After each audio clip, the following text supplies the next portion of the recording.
You're in a coffee shop, not your city, another country. The person behind the counter looks at you and asks, "What can I get you?" Simple question, 6 words, you know all 6 words. But something happens. First, you think of the answer in your language. I want a coffee, medium size, to go. Then, you look for the right grammar. Present simple, can I have, I would like. Then, you translate, word by word. And by the time you open your mouth, the person is already waiting, already looking at you, already wondering. And you say, yes. Not because your English is bad, because your brain did too much work in too little time.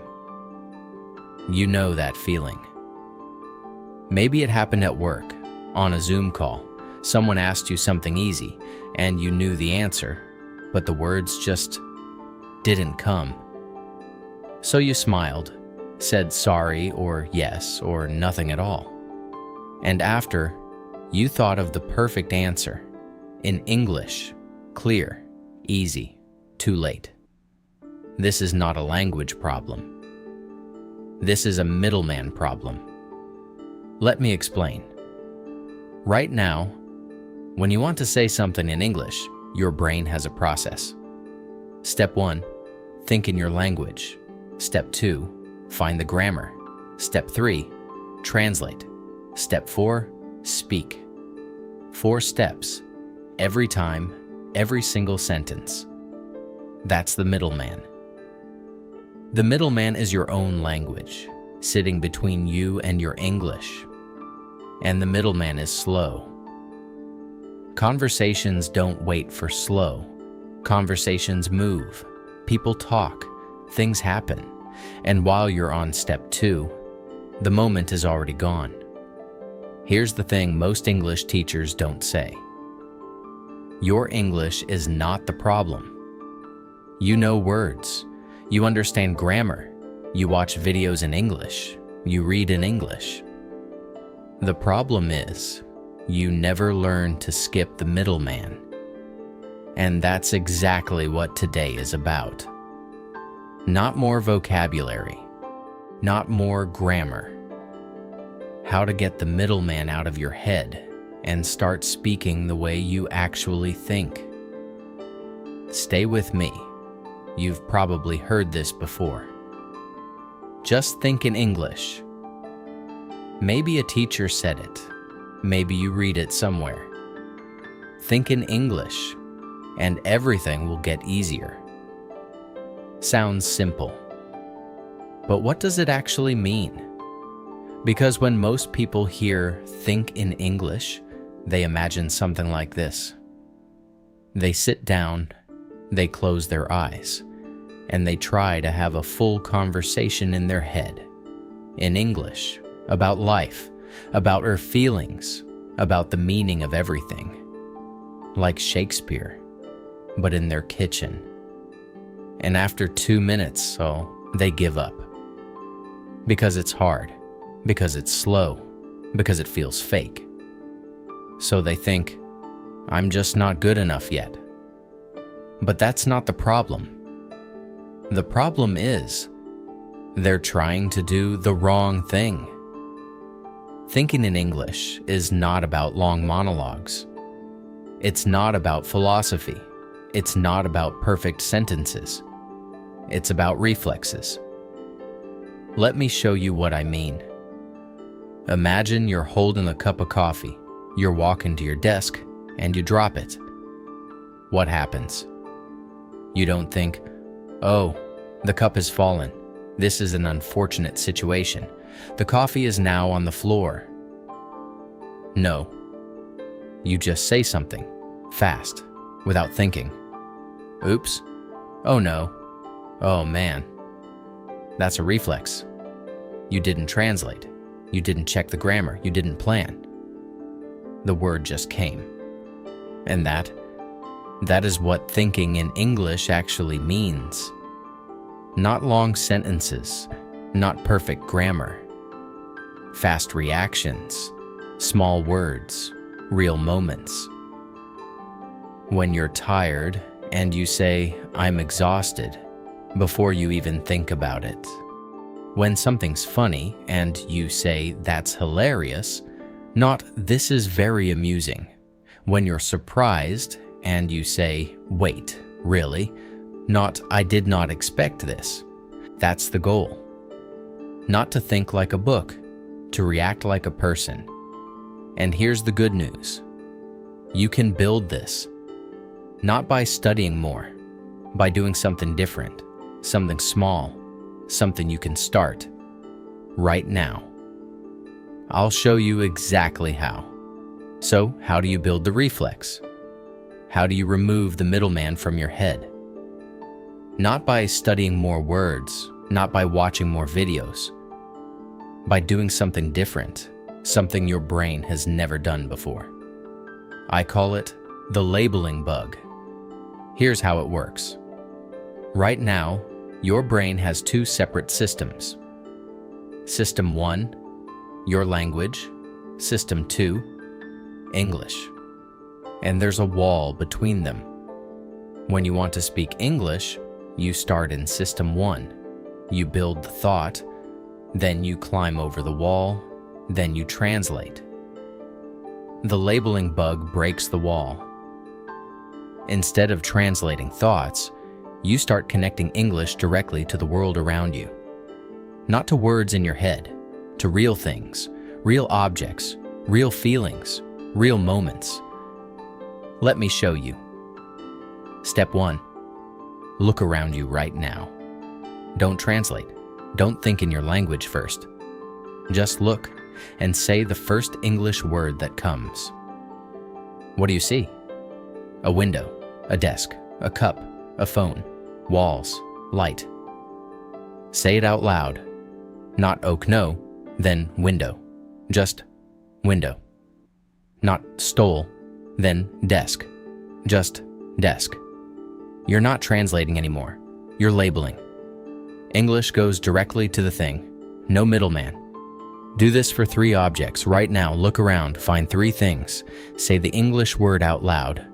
Don't think, just say. Good. That was step 1. Step 2. Now we do the same thing, but with feelings. This is where the real change happens. Tonight, when you sit on the sofa after a long day, don't think "I'm tired." Just say it out loud in English. "I'm exhausted." That's it. 2 words, out loud, to nobody, just you and the room. When you're hungry, don't think about it. Just say, "I'm starving." When something makes you happy, "I love this." When something is hard, "This is tough." When you don't want to do something, "I really don't feel like it." You're not translating a thought. You're connecting a feeling directly to English. And every time you do this, the wall gets a little smaller. The middleman gets a little weaker. And the reflex gets a little faster. Here's the important thing. You don't need a perfect sentence. 1 word is enough, 2 words is enough. Cold, nice, ugh, finally. These are real English reactions. Native speakers say these 100 times a day. Start with 1, just 1, today. When something happens, skip your language, go straight to English. Even if it's just 1 word. That 1 word is the first crack in the wall. Okay, so now you have the reflex. You're labeling things. You're reacting in English. But then someone talks to you. A real person, a real question, and your brain freezes. Not because you don't tell the answer, because you need 1 more second. Just 1 second to find the word, to put the sentence together, to skip the middleman 1 more time. Here's the secret. Native speakers freeze too. all the time, but they don't go silent. They fill the pause with sounds, with small words, with nothing sentences that buy them time. These are called fillers, and they are your lifeline. Listen to this. Someone asks you, "What do you think about that?" Without fillers, you go quiet. 3 seconds of silence. It feels like forever. The other person gets uncomfortable. You get more nervous. Everything gets worse. With fillers, you say, "Well, it's kind of..." And suddenly, you have 3 seconds. 3 seconds. Where the other person is still listening, still waiting, still comfortable. And in those 3 seconds, your brain finds the answer. Let's practice. Say these out loud after me. Well. Say it again. Well. Now this one. Again. And this. One more. Sort of, yeah. These 4 phrases will save you in more conversations than any grammar rule. Use them when you need a second. Use them when you're thinking. Use them when the middleman is trying to slow you down. Well, sort of, yeah. Say it like you mean it, like you're thinking, like it's real. Because it is real. That's exactly how native speakers buy themselves time. Now, one more thing. Fillers buy you time, but phrasal verbs save you time. Let me show you what I mean. Figure out. In your language, maybe this is 3 words, maybe 4. Understand something difficult. Find the solution. Work out the answer. In English, it's 2 words. Figure out. I need to figure this out. Say it. I need to figure this out. Again, I'm trying to figure it out. No middleman, no long translation. 2 words that do the job. One more. Wrap up. Finish something, come to the end, close the conversation. In English, let's wrap up. Say it. Let's wrap up. Again, can we wrap this up? These are not fancy words. These are the words people actually use. Every meeting, every conversation, every day. And when you use them, you sound like someone who speaks English, not someone who translates it. That's the difference. And that's what we're building. You've been listening for a while now. And here's what you have. You know what the middleman is. You know how to start labeling. You have 4 fillers for when your brain freezes. You have 2 phrasal verbs that replace long translations. That's not nothing. That's a system. But a system only works if you actually use it. And the best way to use it is to start right now. Not tomorrow, not after you finish this video. Right now. Look around you. What do you see? One thing. Just one. Write a sentence about it.